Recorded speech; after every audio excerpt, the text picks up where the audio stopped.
राधे हर। कल का जो सेशन था उसमें नेटवर्क बहुत कम था और स्वामी जी का स्वर आप लोगों तक बहुत अच्छे से नहीं पहुंच पाया। हालांकि कल के सेशन में उन्होंने बहुत तथ्यात्मक बातें की, हमारी उन नदियों के विषय में बताया, उनकी विभिन्नता बताई, उनके नाम बताए, उनकी सार्थकता बताई, उनका गुण बताया।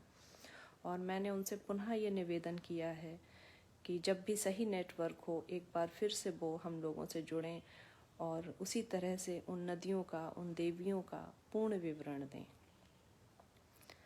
आज भी यहाँ पे नेटवर्क कुछ कम है जहाँ मैं हूँ और शायद आवाज़ ना आ रही हो या बीच में सेशन रुक भी जाएगा, लेकिन एक प्रणाम करना आप सबको आवश्यक था ताकि वो जो दैनिक हमारा है वो चलता रहे, निरंतरता में कोई बाधा ना आए। परसों मैंने जो एक योग प्रणाली और ध्यान के बारे में आप सबसे बात की थी, उसमें ही एक किसी ने प्रश्न किया है कि मैंने सैलरी का उदाहरण दिया था कि अगर हम पूरे महीने नौकरी करते हैं तो भी उसमें एक सतत प्रयास करते हैं, एक तपस्या करते हैं, लेकिन आध्यात्म के मार्ग पे आते ही हम कहीं ना कहीं उदासीन हो जाते हैं, या ये कहूँ हमारी आशाएं और अधिक बढ़ जाती हैं। तो उस पर उन्होंने कहा था कि सैलरी के लिए अगर हम पूरा महीना प्रयास करते हैं और सैलरी आ जाती है तो एक संतुष्टि होती है कि पूरे महीने जिस बात के लिए प्रयास किया वो अंत उसका वही था, सैलरी, और वो मिल गई। लेकिन आध्यात्म के मार्ग पे जब चलते हैं तो थोड़े दिन के बाद बेचैनी हो जाती है, या कोई ना कोई विभूति उन्हें ऐसी पता चल जाती है जिससे उन्हें लगता है कि ये पथ सही नहीं है। तो हाँ, ये तो है कि जो भी एक संवेदनशील मार्ग होता है और व्यवहारिक मार्ग होता है, उस मार्ग की दुर्गमताएं भिन्न भिन्न होती हैं, लेकिन हमारी सोच कैसी होती है इससे हम मंजिल तक पहुंचते हैं। हमारी प्राथमिकताएं क्या होती हैं इससे हम कोई कार्य करते हैं। जब हम ऑफिस में काम कर रहे होते हैं तो हमारी प्राथमिकता धन होती है, और धन इसलिए क्योंकि कई बार मैं ऐसे लोगों को देखती हूँ जो मुझसे बात करते हैं कि वो बहुत तनाव में हैं, किसी ऑफिस में उनका बॉस परेशान कर रहा है, किसी ऑफिस में उनके सहकर्मी बहुत सहयोगी नहीं हैं, मगर फिर भी वो ऑफिस इसलिए नहीं छोड़ पाते क्योंकि दूसरी नौकरी अभी हाथ में नहीं है और पैसे की आवश्यकता है। तो धन के प्रभाव में, धन की आवश्यकता के कारण वो जितनी भी आसपास की परेशानियां हैं वो सब सहते रहते हैं, तनाव लेते रहते हैं, घर में आके परेशान रहते हैं, लोगों से भी कहते हैं कि वो खुश नहीं है उस जॉब से, मगर फिर भी करते हैं क्योंकि उन्हें धन चाहिए होता है।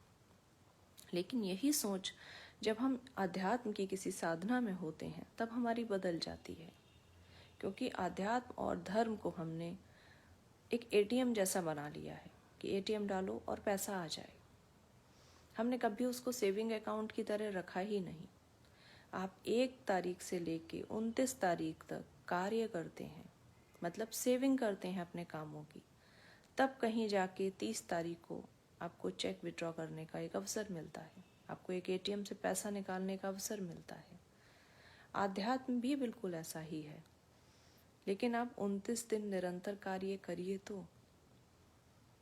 और आध्यात्म की सबसे सौंदर्यपूर्ण और तथ्यात्मक बात यह है कि 29 तारीख तक काम करने के बाद 30 तारीख को जो आपको धन मिलेगा वो आप उसे तुरंत कैसे भी खर्च कर देंगे अपनी आवश्यकताओं की प्राथमिकता पे। लेकिन आध्यात्म एक ऐसी विधा है कि अगर इसमें आप सतत 29 दिन कार्य कर रहे हैं, साधना कर रहे हैं, अनुष्ठान और प्रार्थना कर रहे हैं, तो 30वें दिन आप उसको अपने हिसाब से कभी भी विड्रॉ नहीं कर सकते। लेकिन वो एक ऐसे अवसर पे आपको ज़रूर परमात्मा देगा जब आपकी उसको सबसे अधिक आवश्यकता होगी, क्योंकि परमात्मा को ये बात पता है कौन से अवसर पे हमें कौन सी वस्तु प्राप्त होनी चाहिए, या कौन से अवसर पे हमें किस वस्तु की सबसे अधिक आवश्यकता होगी। तो वो हमारे सेविंग अकाउंट को हमारी साधनाओं से बहुत सुंदर तरीके से विकसित रखता है, ऐसे व्यवस्थित रखता है कि जब आवश्यकता हो तभी वो देगा। और रही बात कि कोई ना कोई विभूति आप ऐसी देख लेते हैं जिससे आपके मन में भ्रम आ जाता है, तो अपने मार्ग पे चलना है, इधर उधर क्यों देखना है। आपको अपना शिव, अपना कृष्ण, अपनी दुर्गा, अपने गणेश बनाने हैं। जो भी आपके ईष्ट हैं उनमें आपको अपना मन रमाना है, उनमें ध्यान करना है, उनकी साधना करनी है। और हमेशा कर्मकांड ही रहें यह आवश्यक नहीं है। जब तक कि कर्म कांडों में मानवता की सेवा नहीं जुड़ेगी, तब तक परमात्मा भी उन कर्म कांडों को आपके सेविंग अकाउंट में नहीं डालेगा। जैसे मैंने कल बोला था कि योग प्रणाली में सब कुछ है, आपकी निद्रा भी है, आपका आहार भी है, आपके आसन भी हैं, आपकी क्रियाएं भी हैं, प्राणायाम भी है, तब कहीं जाके वो एक योग प्रणाली की संरचना होती है। ऐसे ही हमारे कर्म कांडों में जब तक सेवा नहीं मिलेगी, जब तक मानवता के प्रति हमारे अच्छे विचार नहीं रहेंगे, उनके प्रति हम अपने कर्तव्यों को पूरा नहीं करेंगे, तब तक सिर्फ रुद्राभिषेक से हमारा भी भला नहीं होने वाला। तो ये एक सतत प्रयास है। पूरे दिन को हमें ऐसे बांटना है कि घर के प्रति हमारी जिम्मेदारी हम पूर्ण करें, धर्म के प्रति हम अपनी जिम्मेदारी पूर्ण करें, समाज के प्रति हम अपनी जिम्मेदारी पूर्ण करें। और ऐसा व्यक्ति ही आध्यात्मिक हो सकता है। अगर मानवता को लेके हमारे विचार सिर्फ ऐसे हैं कि हमारे अंदर सेवा भाव नहीं है, उनके प्रति हमारा जो रवैया है वो उदासीन है, और हम दिन रात मंदिर जा रहे हैं, तो परमात्मा कभी ऐसे भक्त को नहीं अपनाता। क्योंकि सेवा में ही परमात्मा का अंश निहित है। आप किसी के काम आ रहे हैं, इससे बड़ी पूजा तो हो ही नहीं सकती है। तो मुझे लगता है कि किसी भी विभूति को देख के, किसी के भी जीवन को देख के आप अपने पथ से बिल्कुल ना भटकें, और ऐसे लोगों को पढ़िए, ऐसी किताबें पढ़िए जो आपके आदर्श हैं, जिन्होंने कैसी दुर्गम परिस्थितियों में कुछ ऐसे कार्य किए कि ना केवल अपने आप को संभाला बल्कि अपने आसपास के समाज को संभाला। और इस भूमि पे हर तरीके के उदाहरण हैं। अगर आप सन्यास की तरफ देखेंगे तो ऐसे कितने सन्यासी हैं जिन्होंने अपना पूरा जीवन धर्म में दे दिया। अगर आप कहते हैं नहीं, मैं सन्यास तो नहीं ले सकता, मेरा व्यवहारिक जीवन ये अलाउ नहीं करता, मेरी परिस्थितियां नहीं बोलती, तो आनंदमयी माँ जैसे उदाहरण हैं जिन्होंने विवाह किया, और विवाह के बाद उन्होंने कैसे अपने धर्म को, अपनी साधनाओं को कितनी सौम्यता से संसार की सबसे पवित्र स्त्री के रूप में स्वयं को आगे परिचित किया। तो ये संसार इस तरीके से परमात्मा ने बनाया है कि आप धर्म और आध्यात्म में कोई भी बहाना करके पीछे नहीं हट सकते हैं। अगर आप कहेंगे कि ऑफिस से काम नहीं मिलता, तो आपके आसपास हजारों ऐसे उदाहरण हैं जो ऑफिस जाके भी धर्म की पताका फैलाया है, जो अपना कारोबार देखते हुए भी अपने कुछ सिद्धियां, कुछ तपस्याएं करते रहे और अपना नाम छोड़ के गए। बात नाम छोड़ने में या प्रसिद्धि पाने में नहीं है, बात है कि निज स्वार्थ से ऊपर उठने का समय आ गया है। अब कुछ ऐसे कार्य करने का समय आ गया है जब हम अपने अलावा किसी और को भी लाभ पहुंचाएं अपने कृत्यों से। और अगर हम ये करेंगे तो सतत प्रयास से आगे बढ़ते रहेंगे। आसपास बहुत सारे ऐसे कार्य थे जो मैं चुन सकती थी। महिलाओं की सुरक्षा के लिए आजकल बड़े आंदोलन और धरने प्रदर्शन हो रहे हैं। महिलाओं की या बच्चियों की पढ़ाई के लिए, साक्षरता के लिए बहुत कदम उठाए जा रहे हैं। लेकिन चूंकि मेरा विषय, मेरा मन, मेरी निष्ठा, मेरा समर्पण और भक्ति हमेशा अध्यात्म में थी, तो इसलिए मैंने अपने नाम के अनुरूप जल तत्व उठाया। क्योंकि मुझे लगा लड़कियां पढ़ तब पाएंगी जब उन्हें जल दे के हम जीवित रख पाएंगे। महिलाओं की सशक्तिकरण तब हो पाएगा जब उनके भीतर का वो 70% जल पवित्र हो पाएगा, क्योंकि वही तो उनको पहले बल देगा। तो एक ऐसा विषय मैंने चुना जिससे मानवता का भला होने वाला है। मेरे अपने भर को तो पानी इस जन्म में मिल जाएगा, मुझे अपने लिए पानी की क्या कमी है। मुझे क्या आवश्यकता है मैं घाटों घाटों जाके उस गंदगी को निकालती हूँ।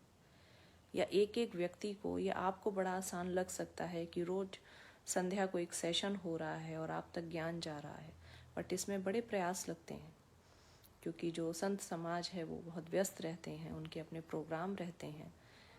दिन में कई बार उनको फ़ोन करना, उनका समय लेना, उनको एक विषय देना, उनसे निवेदन करना कि इसी विषय पे बोलिए, फिर उनको इस नर्मदे हर के धरातल पर बुलाना, आमंत्रण देना, करीब करीब आधा दिन इस प्रयास में चला जाता है, सिर्फ इसलिए कि जल तत्व को लेके जो हमारी प्राथमिकताएं हैं, जो प्रयास हैं, वो सिर्फ मेरे तक ना रहें। आप ऐसे 10,000 लोगों के विचार सुनिए और उनमें से एक एक विचार को अपनाइए और उस एक एक विचार को जल की एक शपथ बनाइए, ताकि जल तत्व संरक्षित रह सके। तो कोई भी प्रयास जो है वो इतना सरल नहीं होता है। वो सामने से दिखता है कि बस एक लाइव सेशन में बोलना ही तो है।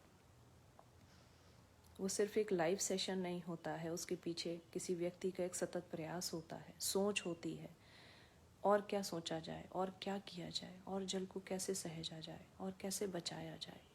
ये पूरी एक साधना होती है, बिल्कुल आपके ऑफिस की तरह, जैसे आप 7-8 घंटे देते हो। बस आपके 7-8 घंटों से जो 30 तारीख को सैलरी आती है, उससे आपका घर बहुत अच्छे से चल रहा है, और मैं जो 7-8 घंटे मेहनत कर रही हूँ, उससे जो जल बचेगा, उससे आने वाली पीढ़ियाँ बहुत अच्छे से चलेंगी। तो इस अभियान में, इस एक यज्ञ में मुझे आप सबकी आहुतियों की आवश्यकता है। जब तक आपके हाथों से एक एक आहुति इस यज्ञ में नहीं पड़ेगी, कभी भी पूर्ण आहुति तक ये यज्ञ नहीं पहुँच पाएगा। तो कुछ जिज्ञासाएं अपनी भेजिएगा। कल सुबह का सेशन नहीं रहेगा, कल शाम को हम मिलेंगे। आज शाम को भी हम मिलेंगे महाराज जी से, जो इंदौर से जुड़ेंगे हमसे, और उन्होंने विधवाओं के लिए बहुत कार्य किया है, बहुत उनके जीवन को बदलने की कई प्रयास किए हैं। बाकी तो मैं उन्हीं की वाणी से सुनूंगी। बहुत निवेदन करने के बाद उन्होंने हमें समय दिया है।